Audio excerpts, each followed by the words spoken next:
Ready to ditch the myths and embrace the facts about fitness after 40? Stick around, we might have some insight for you.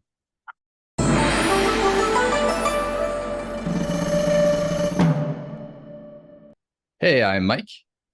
And I'm Twain. And in this podcast, we go beyond the fads and delve into the science behind sustainable weight loss for the fitness for the 40 plus crowd, where we bring you expert insights on exercise, nutrition, and healthy habits, empowering you to make an informed choice and create a personalized plan for success. It's time to silence the doubts of data and unlock your true potential, both physically and mentally. All right, So that's it's awesome. so it's been some time since we've had a chat, Twain. We had the season one of this podcast in I think 2021, That and was pretty long ago. I think almost 3 years ago at this point. that's right. And I think a lot of things have happened since then.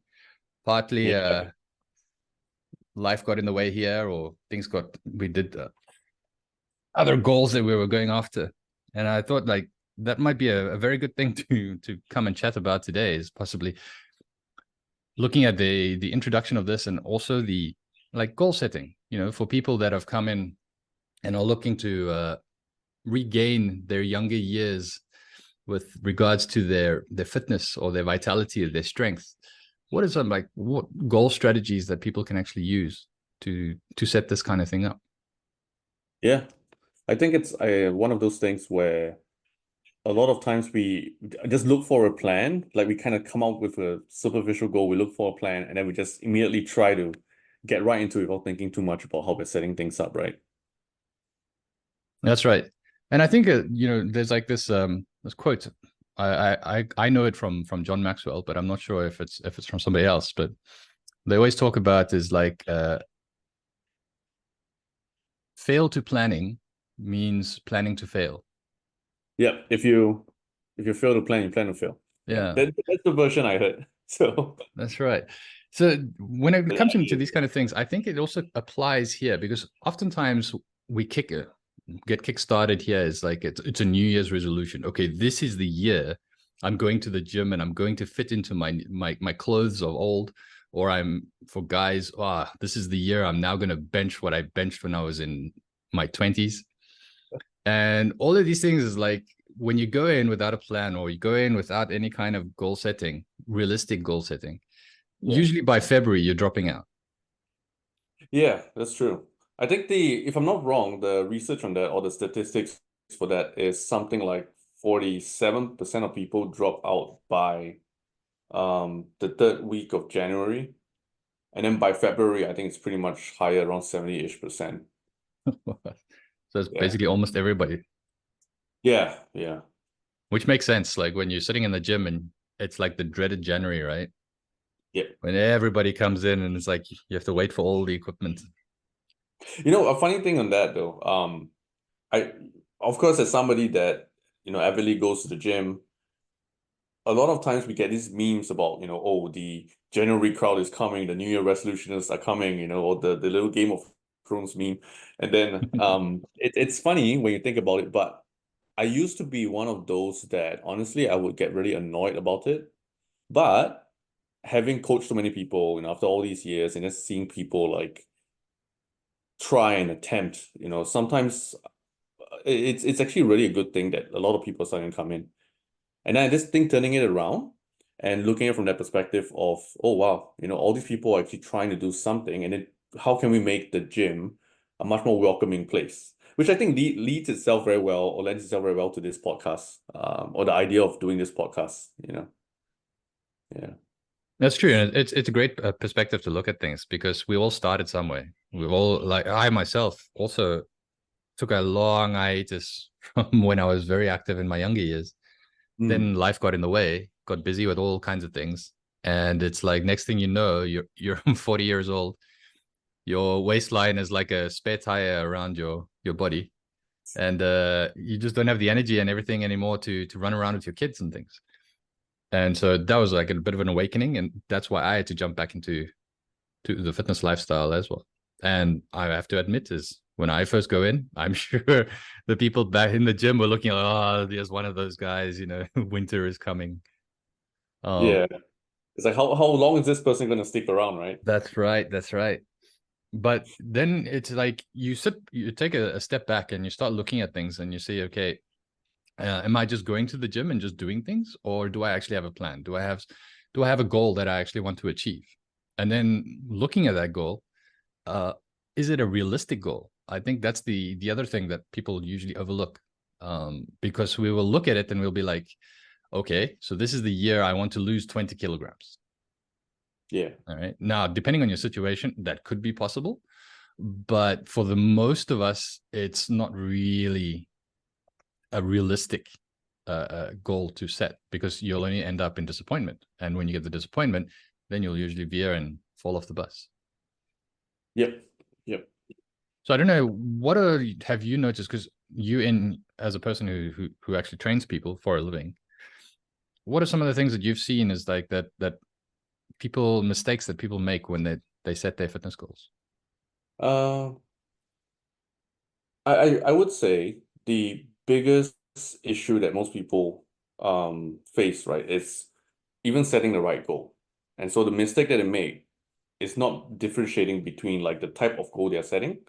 So when you talk about somebody that sets a goal as, I want to lose 20 kilos, there's no quality to that goal. There's no context to that goal. And it's just an outcome. So there's this thing that we talk about in goal setting where you have the process goals and you have the outcome goals. The outcome goals are things that we still want to have, but you cannot just set an outcome goal and expect, things to magically fall in place. Instead, what you need to do then is to work backwards from there and set process goals that will lead you towards that outcome. Because at the end of the day, you honestly, as much as you want to lose 20 kilos, right? It will likely happen only if you are consistent with certain things and certain actions, certain behaviors. And so that's where the process goals come in. Because then you can set those process goals on a day-to-day basis, week-to-week basis, whatever frequency you're looking at, depending on the particular process goal. And then you can tick those boxes off, and that will actually lend itself to kind of getting towards the outcome goal. So I think the biggest mistake, first of all, is identifying like, okay, once I've made the outcome goal, what are the process goals I need to do? And most people aren't able to, and this is largely due to a lot of misinformation, maybe there's not enough education. A lot of people aren't able to figure out the exact process goals that they need for themselves. And oftentimes that leads to the second biggest mistake, which is people set process goals that are way beyond what they actually need at this point and they can actually do. So a perfect example of that is like somebody that says, oh, I wanna, let's say it's not even a weight goal, right? Let's say I want to run a marathon or something. And so they might go and say, okay, cool, every day I'm going to run like 5 kilometers. But they fail to realize that they haven't even started running for, they haven't run in the past couple of years, and so the type of goal that they've set is actually just so different from the reality. It's so far removed from the reality. Yeah. So understanding kind of how to set that probably matters a lot. First, the process goal. First, what are the process goals that are needed towards the outcome goal? And then setting the right process goal for where you are at. I think your 5 kilometer example there, you might be talking about me. Am because, I? because that was I me. just pulled that out of the air, to be honest. I did we talk about that before? Yes, I think that was me, because when I was younger, I used to like running a 5K was nothing, that's like eating your breakfast. It was like nothing, you just go and do. But when I Yeah, got back into things, I had my 20-year-old brain in my 40-year-old body, and yeah, they just didn't connect. It's like you hit the 1K mark at the pace that you ran when you were in your 20s, and at yeah, 1K you're already gasping for air, seeing stars, and thinking, what the heck's going on here? So I had to scale that down as well. So I went back to the progressive running. yeah, But the other one is also, it's like tying into what you were saying with regards to the progress goals and the process goals, is I actually practice a lot of that now as well, is that I'll have my outcome that I want, which is the overarching goal yeah, for the year or for whatever time period I'm giving. But instead of focusing on that goal, what I focus on is building habits. And the yes, habits is where I place all my priority, because I don't have much control over the outcome, but I yeah, have all control over my habits. yep, And so I believe that the more I focus on the habits, the outcome will be achieved. because if it's set in place and the strategies are correct, it's just a matter of time before the outcome is attained. Yeah. So I Yeah. always focus on the habits. That's 100%. The way we do it, to be honest, in a way that we make it sustainable for us in the long run. Because most people want to make their transformation, right? And it's not just making the transformation that is the thing, but it's Mm. keeping that results from the transformation itself. And so there's a lot of underlying things you need to change clearly if you are not at the state that you wish to be at, right? There's clearly some things that we need to change. So we need to do them in a relatively progressive manner. The cool part about it, in my opinion, is having, seen so many different transformations with all the people that I've worked with, is that most people overestimate exactly how much they need to do in the day itself. Every session needs to be balls to the wall. I need to go all out. I need to, be lying on the floor doing crazy hit training, and just super tired, sweaty all the time, whatever it is. People think they need to do all that shit, but the truth is the steps that they need to take are actually way smaller, maybe a tenth of that, just to start off, especially if you're coming from zero. And the cool part is you can just do a tenth of that and still get like at least 50% of the results you're looking for already. Right. So I think that Yeah. would lead into the next question is what are some actual practical applications of this setting in processes, setting in habits, taking for a person that's like now been out of fitness for 15 years and is Yep. now coming back into it? Like, what is the first things that you should be thinking about when you're thinking about bringing in different processes or habits that we want to call in order to achieve a goal? Yeah. I think maybe answering this because you're asking about practical applications, I guess we need a bit of context, right? Yes. So let's say we assume that, the avatar or the person we are looking at is somebody that needs to lose weight. Okay, so you are somebody that's past 40, you've gained some weight over the years, you are not very active at the moment, and you have to lose weight, maybe for health reasons, maybe for vanity reasons, maybe for a combination of all those things. But that's where you're at, right? So in terms of practical application, if you're starting from zero, like you don't have any exercise at all, I would say we'll look at it from a couple of different perspectives. Okay, three major perspectives. One is the training side, which is essentially what type of exercise are you doing. One is the nutrition side. How are you eating for this goal? And then the last part is actually the recovery side. Okay, and the recovery side itself also has kind of two sub umbrellas to that. One is how are you managing your sleep, and the other one is how are you managing your stress. And so let's say if we look at a practical application under each of these umbrellas, because there are four things here we are looking at, right? One simple application for each one would be, first of all, exercise. If you go starting from zero, and let's say you're really busy and you have very low energy all the time, just take a look at how many steps are you clocking in a day for now. And let's say if that number is less than 5,000, then I would say aim for 5,000 first. So that means maybe you need to break, you might need to do like a short 10-minute walking break, when you're doing your work in the midday. Maybe that might mean after lunch, you just take an extra, detour back to the office. Maybe in the morning, you might send your kid to school, and instead of driving, down to the school nearby, you might walk them to school and walk back. Small little things like this. Just where can you sneak in these extra activity and steps, right, to get those steps up? Because a lot of times people think about the exercise that we do, and I love it when people exercise for sure. But if we look at the reality of the situation and we want to look at what's the minimum effective thing you can do that doesn't drastically, change like your entire schedule, then this will be the easiest thing to do, which is look at your non-exercise activity. If you think about how many calories you burn in a day, a large portion of the non-exercise activity, a large portion of the calories you burn from activity is actually from the non-exercise related activity, not the exercise activity itself. The technical term for that is NEAT. So it's pretty neat, right? So it's like NEAT, non-exercise activity thermogenesis. So that's the first thing, exercise. Okay. If you want to go to the gym, if you can set aside time to go to the gym, even better. Like that's a great start. 2 times in a week, that's probably pretty good. If you can do 1 hour sessions 2 times, that would be great. If you can do 4 times a week, half-hour sessions each, that's probably just as nice.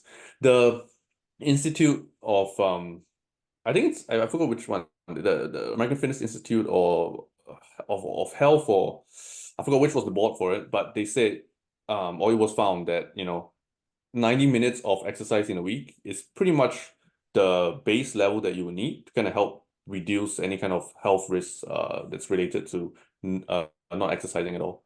And the thing is that 90 minutes doesn't even need to be intense exercise. So that means that if you do exercise a little bit more intense, that duration actually drops down a little. Yeah.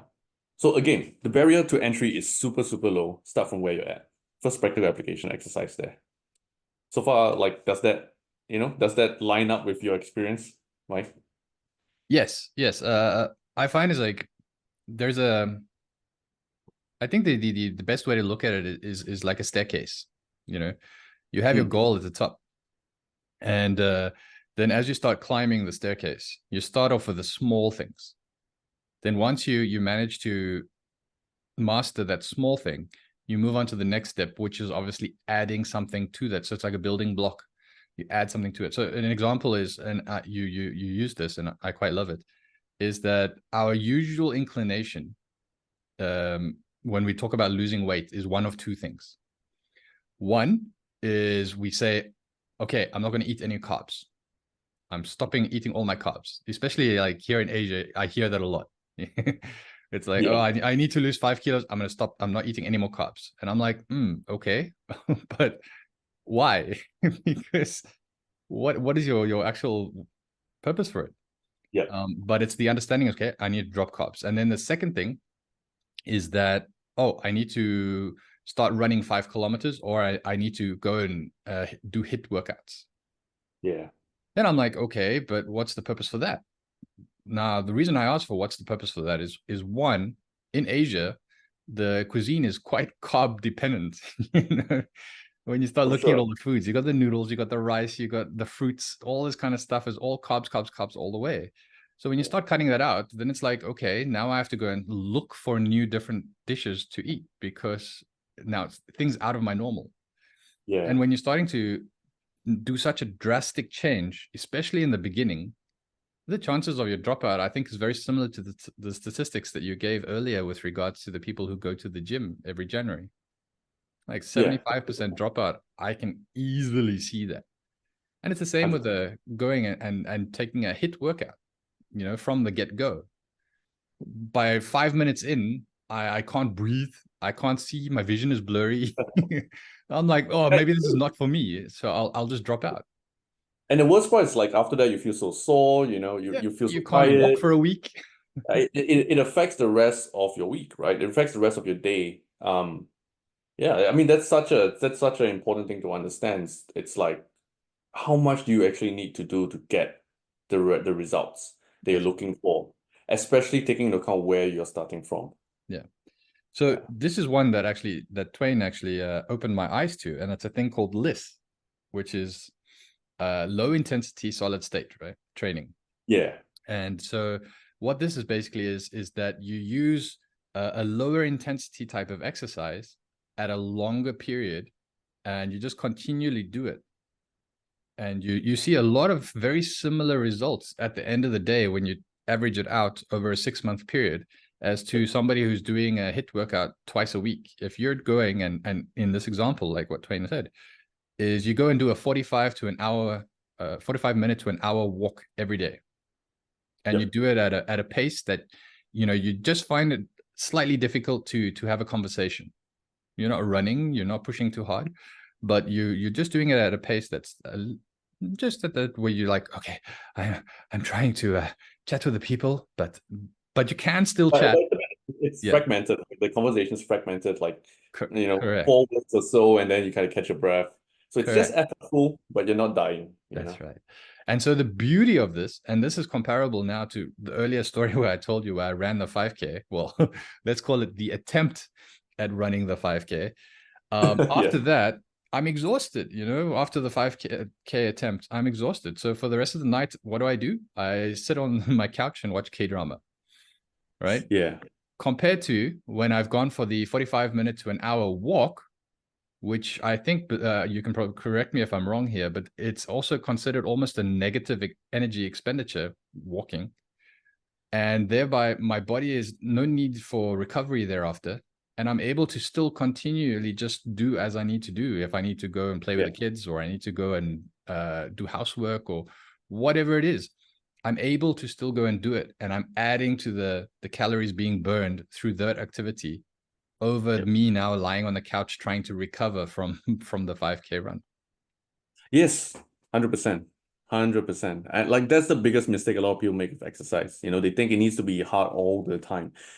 At the end of the day, when you're trying to push and like build a lot of muscle and things like this, or push certain fitness traits to beyond a certain level, yes, you definitely do need to train hard. But for somebody that's just starting out, you literally don't. You know, why would you use a level 10 thing for somebody that's just at maybe a level 1? You're just starting out at level 1. You should use the level 1 thing for the level 1 person, right? Then you have room to go to the level 2, level 3, level 4, and you can milk each step of the way, you know? So that's the thing. The fatigue that going hard in exercise causes has all these other effects, right? It makes you more tired. It makes you not able to be as productive the rest of the day. You just want to sleep and rest and recover. In fact, you know, it might even make you so sore that you might not exercise the next day. You know, small things like this, and it all builds up. So that this is the thing we have to consider, you know, when we talk about the exercise components particularly. Mm. Yeah. But that brings me to the next part because you were asking about practical applications, right? So we'll be talking about exercise. Now, about nutrition. I think your point about Asian cuisine, I think a lot of people that are going to be listening to this are probably going to be, you know, from Asia. And there's going to be a whole vast variety of Asian cuisine that's available. But a large common theme is it's very carb heavy. It's probably also quite fat heavy. How do you kind of deal with that? You know? So what's like the lowest um minimum effective thing that you could do? Well, the first thing obviously is if you could get more protein in, I would say, yeah, you know, definitely try to do that. But the reality that I've seen is it's honestly quite expensive if you're trying to eat out. So it's either something where you prep it on your own or you use like a tool. You use like protein powder just to kind of top up the protein requirements that you have, you know, that you might need. So one way we could go about it in terms of practical application is to think about, okay, how can I eat more protein? You know, and that brings me to possibly the bigger concept of this. With nutrition, everybody thinks about eating less, right?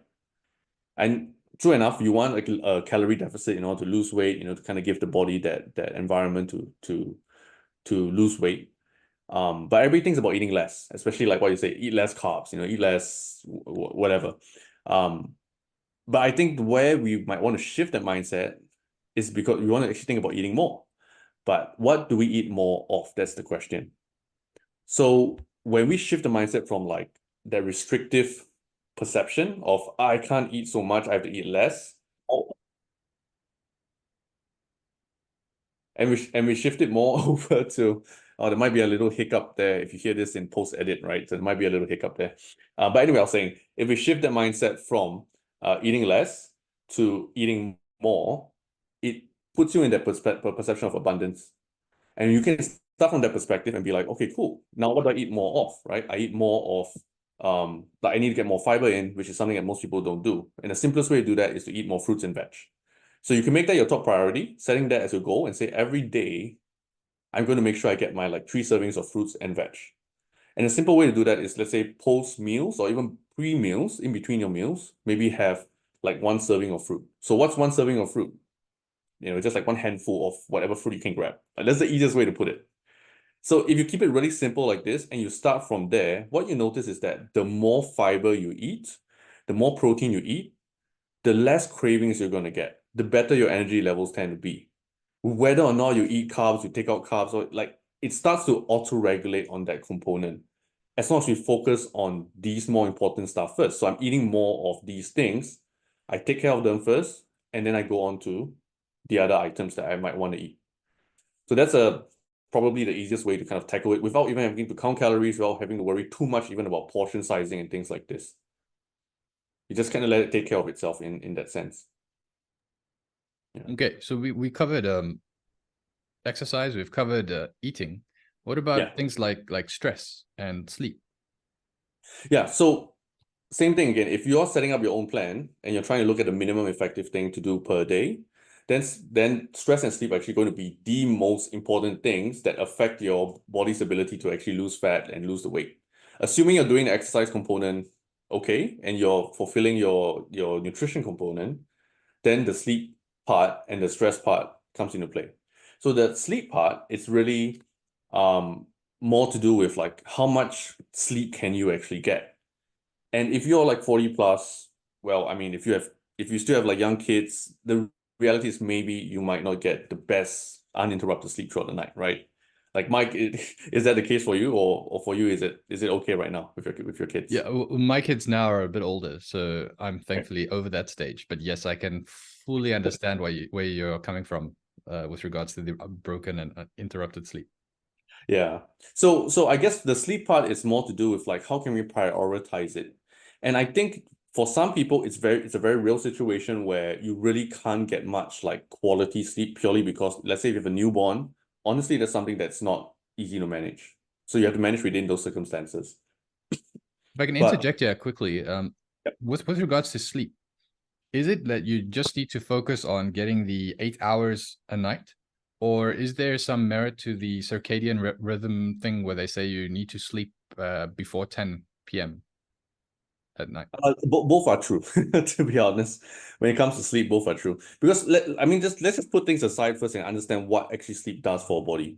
When you go to sleep, what happens is your body actually upregulates all the recovery mechanisms that it's supposed to do, and it downregulates like other less important things, right? In fact, your metabolism actually drops when you sleep, so that your body can be in the best position to recover and repair itself. So, um, when you're talking about like total quality of sleep or total quantity of sleep, that's probably the top priority. But very, very, very closely second is that, trying to go with the circadian rhythm, largely because a lot of the way some of these sleep-related hormones like, melatonin production, things like this, they are very highly associated with light and the way the day generally plays out. Okay. Yeah. So basically they're almost the same, but the priority one, if you're starting out, when you're setting your processes and your goals, would be Would be to to try to just get hit more the eight sleep. hours. Okay. Yeah. But to be honest, another way you could look at it would be, let's say if you are sleeping really late all the time, then what can you do to actually shift that time earlier? Because that will probably accomplish two things. It will help you get more sleep, and it will probably get you to sleep before midnight. As most people do, right? Most people tend to stay up past midnight, just like doom scrolling Instagram, whatever it is, playing Yeah. games, and just trying to win back the day. You know. I think one good tip that you gave me last time was that instead of focusing on your bedtime, focus on your wake up time. And then you Mm. count back 8 hours, and then that should be your bedtime. Yeah, So, like, if you want to go and you want to sleep at if you want to wake up at 6 a.m., then you should be sleeping at 10 p.m. yeah. because that's giving you 8 hours sleep.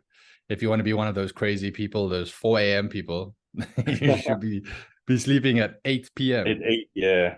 So You gotta, that helps you to sort of gauge. So instead of focusing on what's your bedtime, focus on what is your wake up time, and then yeah, count back.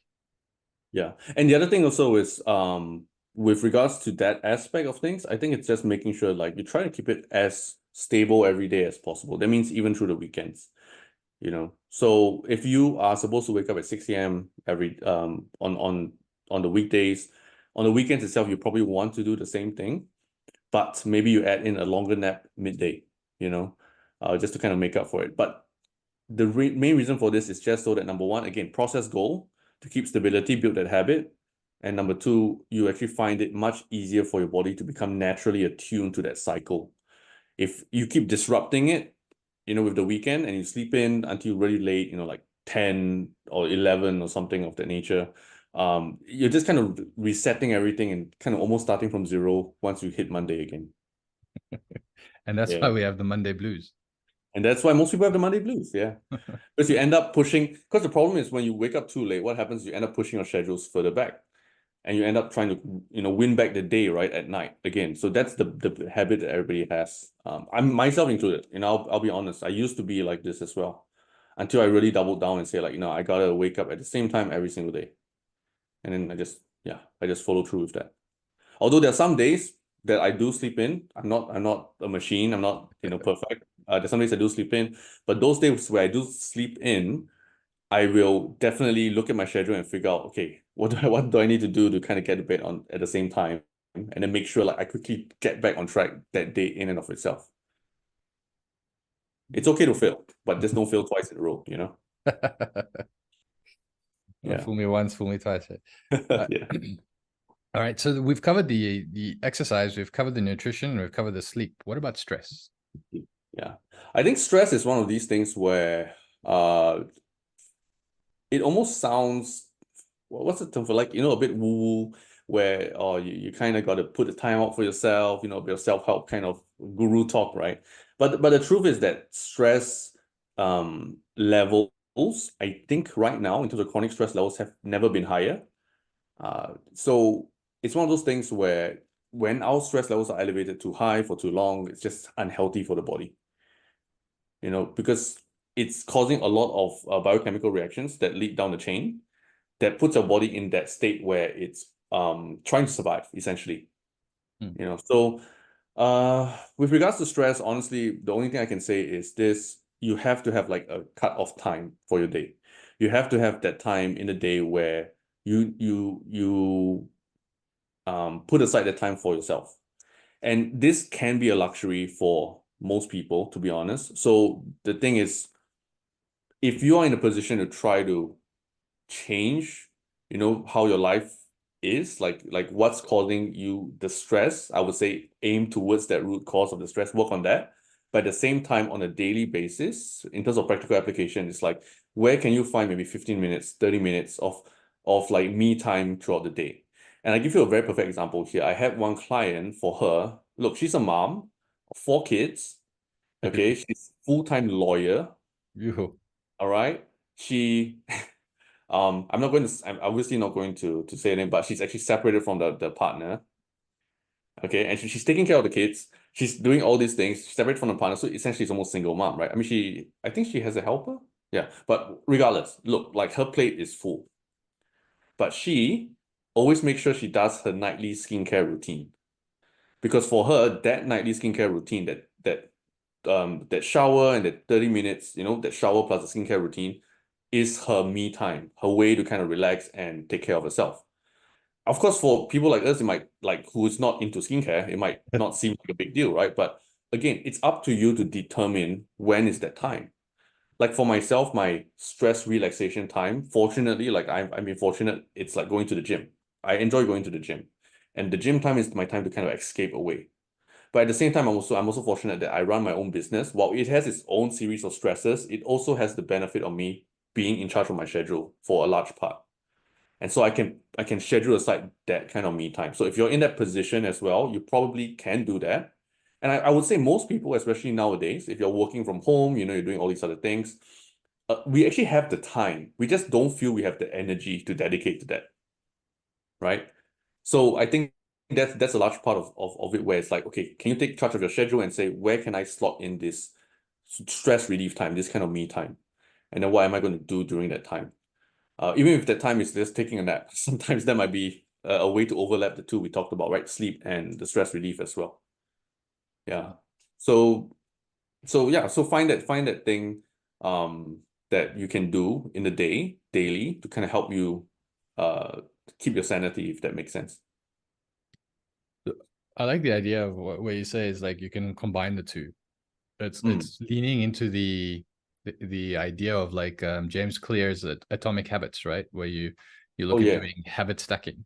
So for me, it's very similar to yours. Is that, since the conversations that I had with you last time, is a thing that I implement now, which I actually didn't do for a very long time, is going for an afternoon walk. So I'm also I'm quite lucky.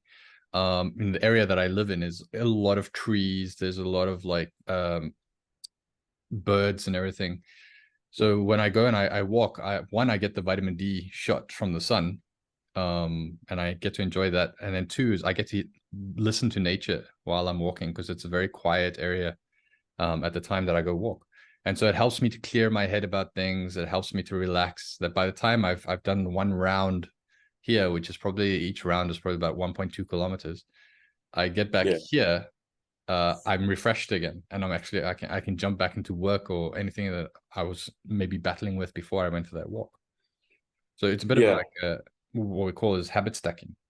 And Yeah. so for people who are short on time, I think that's also a great way of looking at things. If they're able to, and it aligns with, however they are managing their stress. Yeah. Yeah. The final thing on this whole practical application question itself would be probably, like you said, number one, what can we stack together? But also just picking like two things that you can really focus on and then do them in the week.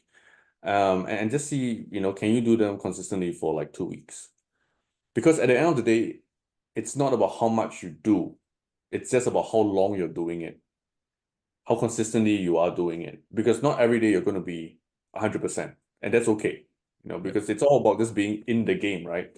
You know how when we talk about so this one is more of an analogy from investing, which is all about like, time spent in the market is better spent than timing the market, right? So it's everybody in fitness is trying to find that little hack. What's that little thing? Should I worry about my insulin? Should I worry about my blood glucose? Should I worry about all these kind of stuff? Should I cut out carbs? Blah blah blah. All these things don't matter as much as you actually getting some of this basic shit done.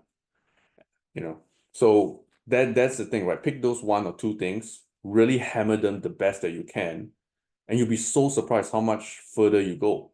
Again, people underestimate like how much people overestimate how much they can get done in a day, but they underestimate how much they can get done in the year. So start small. It's really good to start small and then combine whatever you can combine together.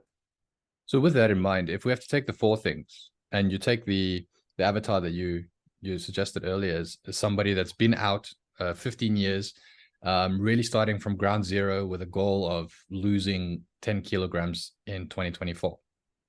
Yep. What would you say for one item in each of these different four categories that person should focus on? Yeah.